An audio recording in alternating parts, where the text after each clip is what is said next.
The city's waterfront is going through a time of dramatic change, and that means everything from rising towers to rising sea levels. The Boston Harbor Association keeps an eye on both kinds of change, along with advocating for public access. To bring us up to date on some new developments is the association's president, Vivien Li. Thank you very much for being with us, Vivien. Thank you, Chris. One of the things you have coming up is an event concerning the rising sea levels, yes. And you've had some people figuring out how we're going to live with that, so tell us about it. So it's the Boston Living with Water International Competition. We are working together with the City of Boston, the Boston Redevelopment Authority, the Boston Society of Architects, the state's Coastal Zone Management Program, to really start to think about how we deal with the fact that within the next 25, 30, 50 years, that the rising tides and the storm surge will really inundate parts of our city if we don't do adequate planning. So we basically are looking at three types of buildings. One is a building such as the Prince Building in the North End. We're looking at the 100 acres, which is in the Four Point Channel area. And then we're looking at infrastructure, specifically Morrissey Boulevard, which knits together Columbia Point. What do you do that can be creative, that takes advantage of the water, doesn't fight the water, but acknowledges that we really do have to do something about it? We got more than 50 submissions of different possibilities, and we've narrowed it down to 9. And then on June 8th, Monday the 8th, the mayor will join us at the Boston Society of Architects, where we'll actually announce the winners. And we'll also talk about what we've learned from those exercises, learning from the good and the bad and the ugly, not only in America, but all over the world. Well, it's become almost routine now when we have a serious storm that Morrissey Boulevard is underwater and has to be shut down. So I guess you have someone who's working on what to do about that. Oh, absolutely. Did you raise Morrissey Boulevard? Do you use landscaping? What types of treatments do you use? I was at a meeting yesterday where they were talking about the Bayside Expo site, which is proposed for the Olympic Village, but also the site that's proposed in the future for housing for UMass students.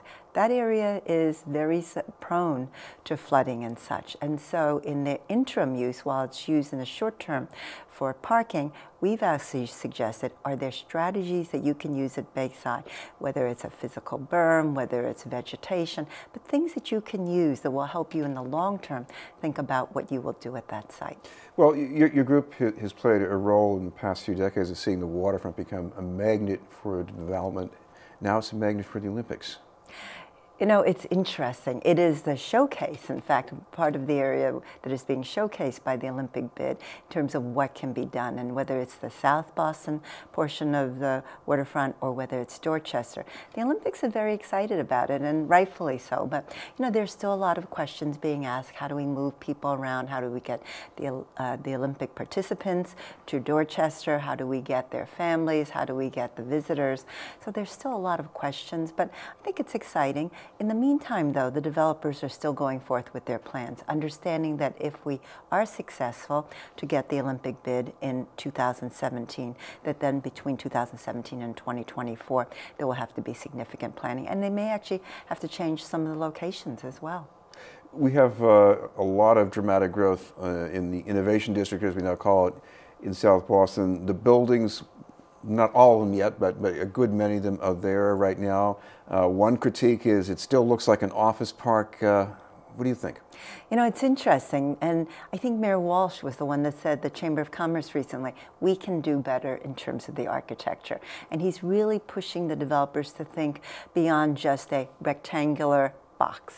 And I think, you're going to see some very different things. I mean, the newest owner of the Pier 4 site, where Anthony's Pier 4 is, has actually hired a new architect to look at both the open space, but also their building.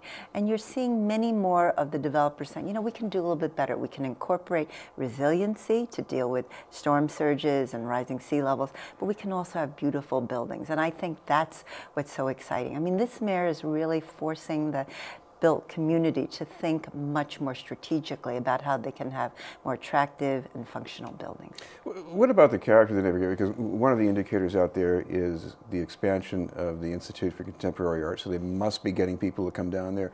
What's going on? Well, they've run out of space, gallery space. They've been so successful. So they are actually proposing that they expand into the office building where Goodwin Procter will go. So there will actually be a bridge connecting the existing Institute of Contemporary Art between the 4th and 5th floors with the new office building. And so you'll go into one entrance, the existing building, and then they'll have an expanded gallery space. And there was a hearing about that yesterday, and most of the people were supportive of that. It really shows how much interest there is in the waterfront. And what was also interesting is 3 of the cultural institutions, the aquarium, and also the Boston Children's Museum, and also the Harbor Islands Alliance, are going to also build out 17,000 square feet for a facility also in the Innovation District. So you're going to have a good mix of cultural and civic uses. And in the new apartment building that's going up on Pier 4, that's already there, they're also going to be having some type of cultural use. The city got 5 bids for potentially going into that space, and they'll decide shortly so the construction can start for that. There are some skeptics out there saying, the street grid, all the, the tall buildings, that's going to have a chilling effect on the neighborhood feel. What do you think is going to happen? I think we really have to try to preserve the view corridors. When I started there, more than 15 years ago now, we could see the harbor. We could see it 2 blocks from the harbor. Now it's very hard to see unless you stand in the right place and you get the right view corridor.